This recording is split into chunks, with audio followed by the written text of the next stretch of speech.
My ex-wife learned the hard way to not ignore a court summons. A bit of background.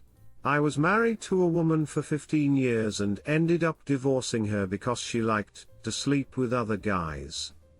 While it took me 6 years to stumble onto this fact, she worked from home, I commuted 2 hours each way into the city. I owe it to her being either a sociopath or a narcissist or both. Why not? She could absolutely turn on and off the charm and could come up with lies, staring you right in the eyes. Hindsight is 2020. Let's call her V, short for Voldemort, as one time when I was talking about her after the separation, I referred to her as she who must not be named, and the nickname stuck with all my friends and family. During the marriage, my ex and I were best friends with another couple, and for this post we'll call them Sam and Marie. Sam still is my best friend. Marie was V's best friend. Marie had found about V's plans to cheat on me prior to me finding out and told V that she couldn't condone infidelity and their friendship would end if V did cheat on me. No, Marie did not tell me, and I don't blame her for not doing so. When I finally found out V was having a Facebook affair, if you're going to have an online affair, don't do it while married to a computer expert with some dude in CA. We lived in MA. It was just 2 weeks before V was flying him out and putting him up in a hotel for 3 days.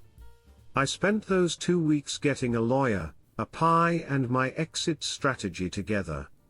I left her the weekend after their hotel stay. She would spend the days with him and come home for the afternoon evening without a shred of guilt showing in her actions, the pie having gotten pics and video of them leaving the hotel and eating lunch together and heading back to the hotel. I first stayed at Sam and Marie's in their in-law basement apartment, eventually moving to a small apartment back in the town where V lived. Fast forward 9 months and I'm divorced from V. Why it was so short to divorce is another tale worthy of this subreddit. We had one daughter, let's call her Rebecca. She was 13 at the time, between us still at home, and we're trying shared custody and live about 1-4 mile apart. There are other kids from the marriage, but they were living apart from us at that time and don't play a part in this part of the whole story. We had acquired a lake house during the marriage and had it listed to sell, and we had it written into the divorce agreement to split the proceeds, but paying half the mortgage on that and the rent on my apartment was really stretching me thin financially. One day Marie emails me, subject line in all caps, V just tried to get me fired. Long story short, V emailed Marie's boss claiming that Marie was gossiping about V on sales calls to customers, but her boss knew it was BS and told V as much. Wisely, Marie didn't mess around waiting to see what was next. She went to the local courthouse that day and filed for an anti-harassment order against V. It took several visits to the judge, as V chose to ignore multiple summons to court so that the judge could hear her side of the story. Eventually the judge granted the order because V never showed up to court. During this time, V called 911 on me multiple times, one time claiming I put a letter bomb in her mailbox, and 2 other times I had entered her apartment without her permission. The letter bomb accusation was due to me posting a link to shipyourenemiesglitter.com on Facebook months before, and subsequently mailing her a thick bundle of forms to sign. Police were called and I had to go to V's apartment and open the letter in front of the police. Needless to say, there was no glitter, let alone a bomb. Oddly enough, this accusation came just days after there had been an actual bomb threat called into the town hall. Funny that. The 2 times I had gone into her apartment had both been to drop off Rebecca's book bag when she had forgotten it at my apartment. Both times I had texts from V granting me permission to open the door and put the book bag just inside. She would then text me after I had done so, trying to revoke permission. To this day, I think V thinks that if she deletes a message on her end, the message is deleted on my end. Even though kids will be kids, and Rebecca did forget her book bag at my place on at least one other subsequent occasion, I did not fall for V's ruse a third time. All forgotten book bags were delivered by Rebecca, and I meeting halfway between the apartments. Also included with the multiple 911 calls were multiple minor child wellness checks on evenings when I had Rebecca at my apartment.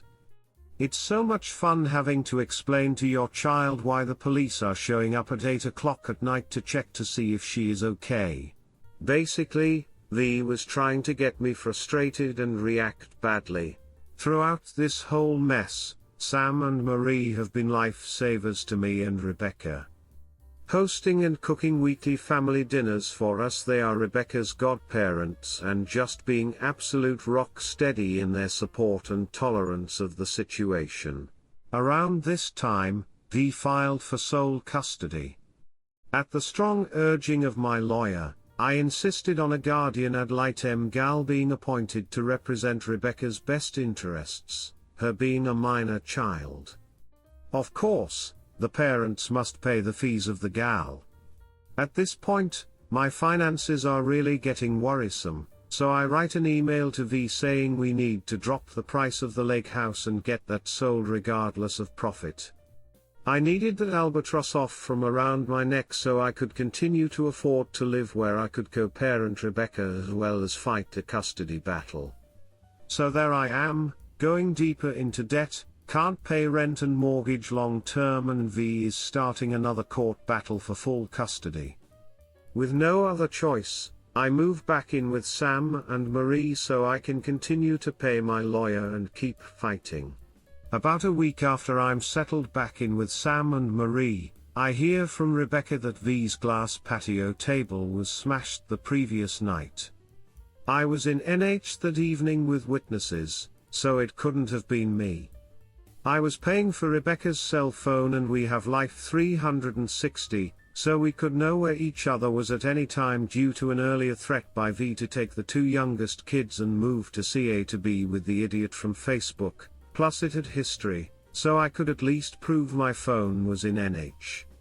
Rebecca says she knows I was in NH and tells me she'll tell her mother it wasn't me.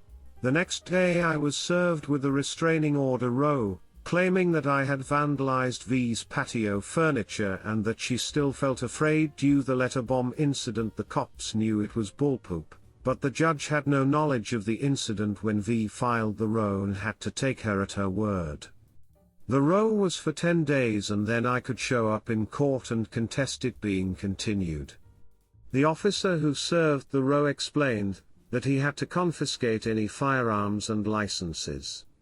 While I did have a recently acquired Class A concealed carry license actually from a couple's firearms course that was an anniversary gift from V the previous year, I hadn't any firearms other than a BB gun of Rebecca's. The officer left with just the Class A license, smiling as he said he was pretty sure I wasn't going to go on a rampage with a BB gun.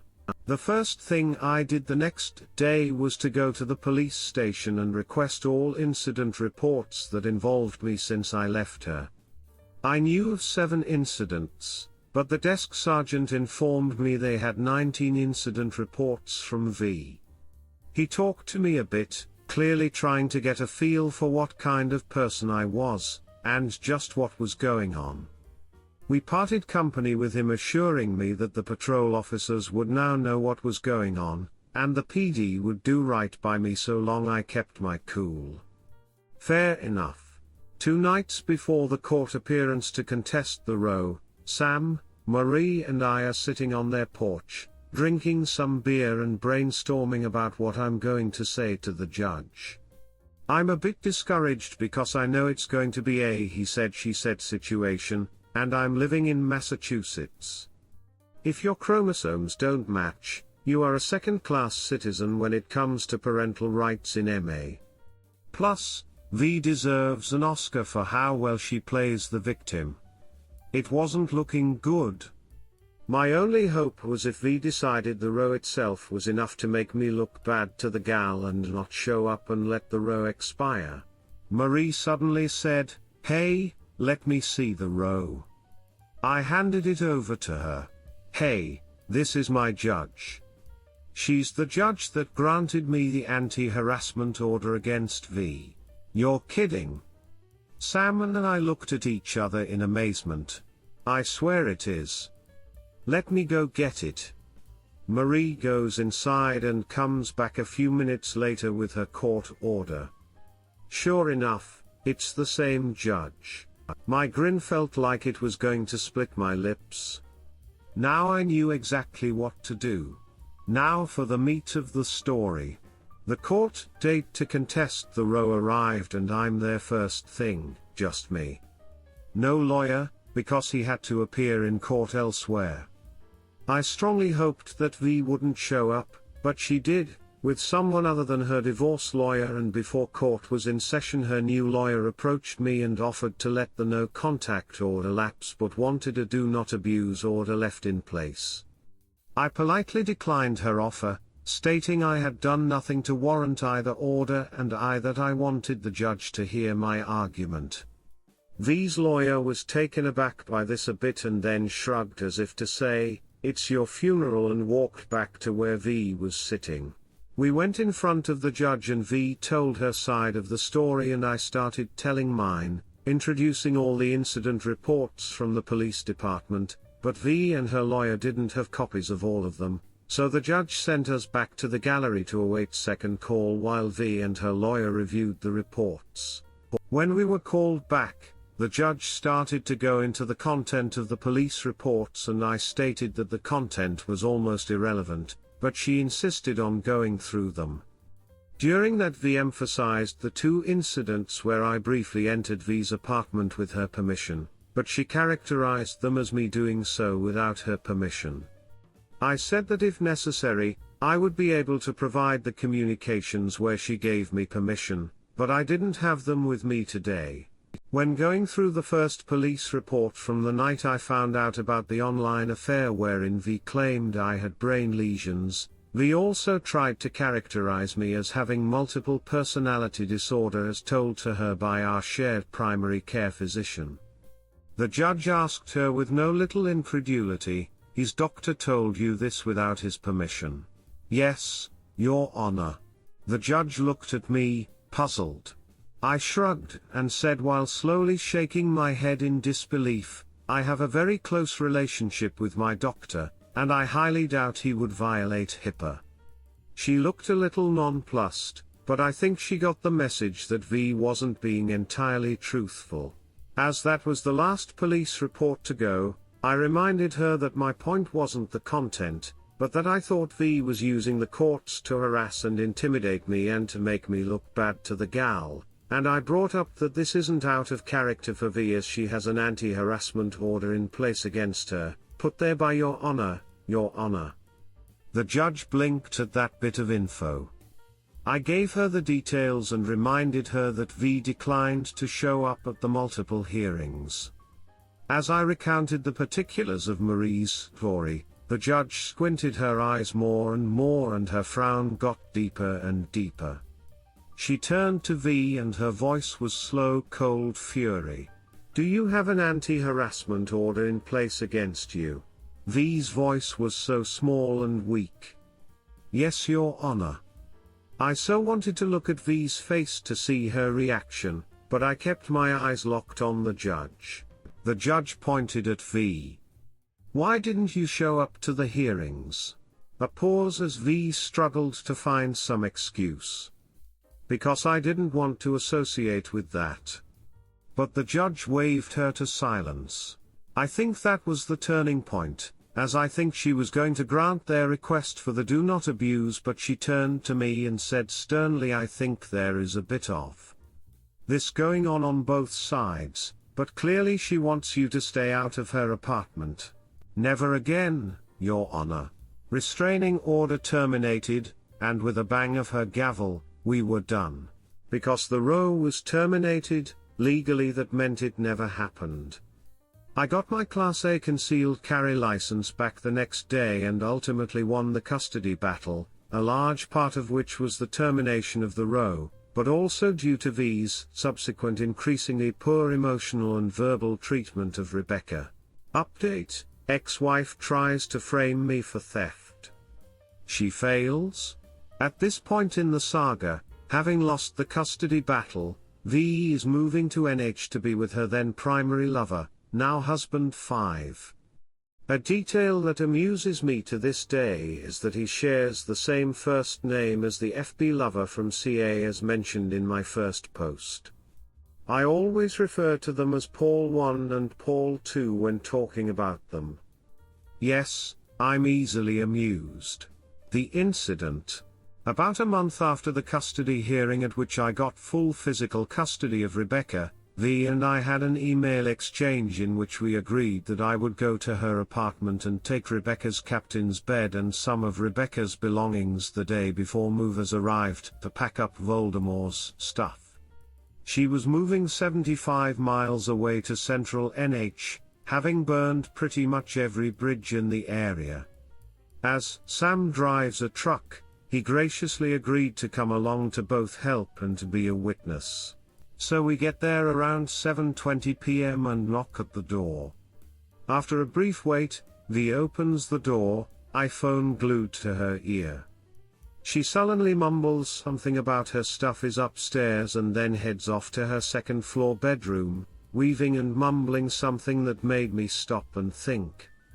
I didn't quite get it, but I recall thinking, I really cannot go in here at all without a witness. I stick my head out the door. Sam, come on. You need to come in with me. So we go in. Holy crap. It's a tip. It's not quite filthy, but it's beyond cluttered. By now V has disappeared into her room complete with slamming the door, so it takes me a bit of wandering to find Rebecca's room. It's not just that she's in the middle of packing, but there is crap everywhere. Dust, cobwebs, tracked in dirt, unwashed dishes, empty boxes of wine, dry dog food scattered and trampled underfoot. I could see that it's quite a nice place. An open living area with a balcony overlooking it, and lovely woodwork and exposed beams and inset shelves in the walls. An antique wood stove on a hearth is blazing away. Really, lots of potential. But a tip nonetheless. So Sam and I start gathering up Rebecca's stuff, and take some stuff out to the car. I realize we need an Allen wrench to take apart the bed, so I go out to the car to get one and come back in. In the lull activity, she had come back into the living area, but went right back into her bedroom as we climbed the stairs, phone still glued to her ear. It takes a bit, but we finally get the bed taken apart and have moved most of the stuff in Rebecca's room out to the front lawn. Without conferring, it's clear Sam and I both decided to get the stuff to the front lawn and worry about packing the vehicles after we're completely out of the house. It's at this point that it starts to get weird. Sam is carrying out the second to last load when V pops out of her bedroom door, looks out from the balcony and says, "Why are you taking stuff out of my house?" Sam drops what he's carrying and exits the house. He knew what was up instantly.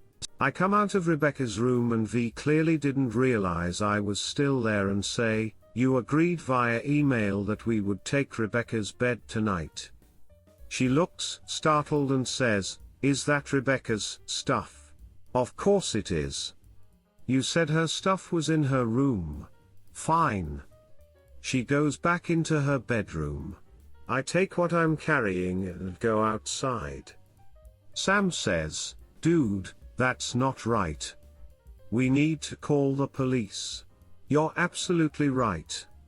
I could tell that Sam was expecting me to object, and he does a double take when he realized he wasn't going to have to convince me. "Crowsville Police Department, you're on a recorded line." "Yes, hi, my name is Jack Crow, and I live at 321 Main Street here in Crowsville." While I'm talking to the police on the phone, I'm aware of V coming to the door and opening it, and becoming quite agitated as she realizes I'm talking to the police. By the time I finish the following explanation, she has slammed the door and is tromping around inside the living area, heatedly talking on her phone. I'm at my ex-wife's apartment getting some of my daughter's belongings as we had agreed to via email, and while I'm getting the last of the stuff out of the house, she suddenly asks, "Why are you taking stuff out of my house?" So in order to protect all parties, I'm asking that a police officer come by to verify with Ms. Crow that she agreed to this and that she is fine with what we have removed from the house. An officer will be right there, Mr. Crow. As I'm waiting for the officer to arrive, leaning nonchalantly against the front of Sam's truck, Sam is standing there next to me, just shaking his head. I'm going to call Marie and let her know what's going on. Right about here, V throws open the front door, muttering something about having not gotten all of Rebecca's stuff, and proceeds to deposit another laundry basket piled high with clothes and other items on the front stoop and then disappears back inside. I start to whistle. Pop goes the weasel. Most of the stuff we moved is still sitting on the front lawn. We leave it there. After about 5 minutes the officer arrives. He steps out of the patrol SUV, and I slowly approach him, arm extended to shake his hand. "Good evening, officer, I'm Jack Crow." "Evening, Mr. Crow, Ali Johnson." We shake hands. I give him a brief explanation of the situation, and he comments that I was right to call him, and that he'll go speak to V. He's up there for about 2 minutes, and then he comes back down. "You guys are good to go." We briefly chat with him, apologizing for having to get him involved, and he replies, "No, you did the right thing. If a woman may says something bad about you and you've got stuff dangling between your legs, you're going to be in trouble." I liked him a lot after that. We start loading the rest of the stuff, and he asks, "How much more is in the house?" "Nothing, it's all out here, except that last laundry basket on the stoop that Ms. Crow brought out while we were waiting for you." "Oh good. I can't sit here all night. If you guys are good to go, I'll take off." "Wait, what's that?" "What's what?" "I think I saw a phone in that basket." He shines his flashlight on laundry basket on the front stoop. I walk up to the basket. An iPhone is sitting on the top of it. I pick it up, and it looks like Rebecca's old iPhone 4. It's my daughter's old phone. I'll just take it with us. I carry the basket down to my car and put it in the back seat. Just as I'm walking away, it rings.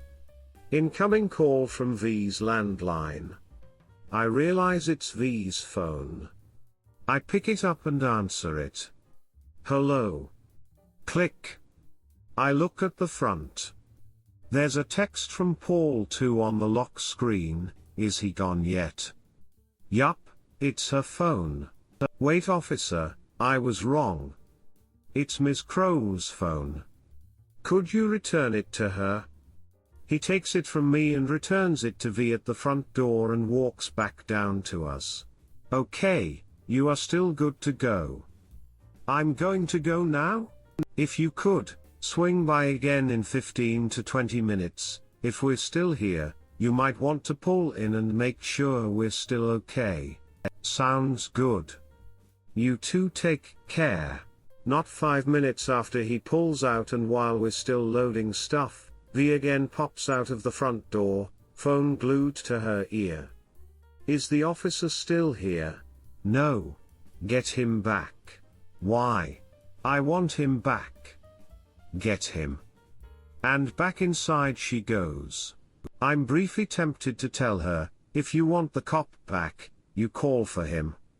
But that little voice in my head says you call, so I redial Crowsville's finest and request that Officer Johnson return to the address.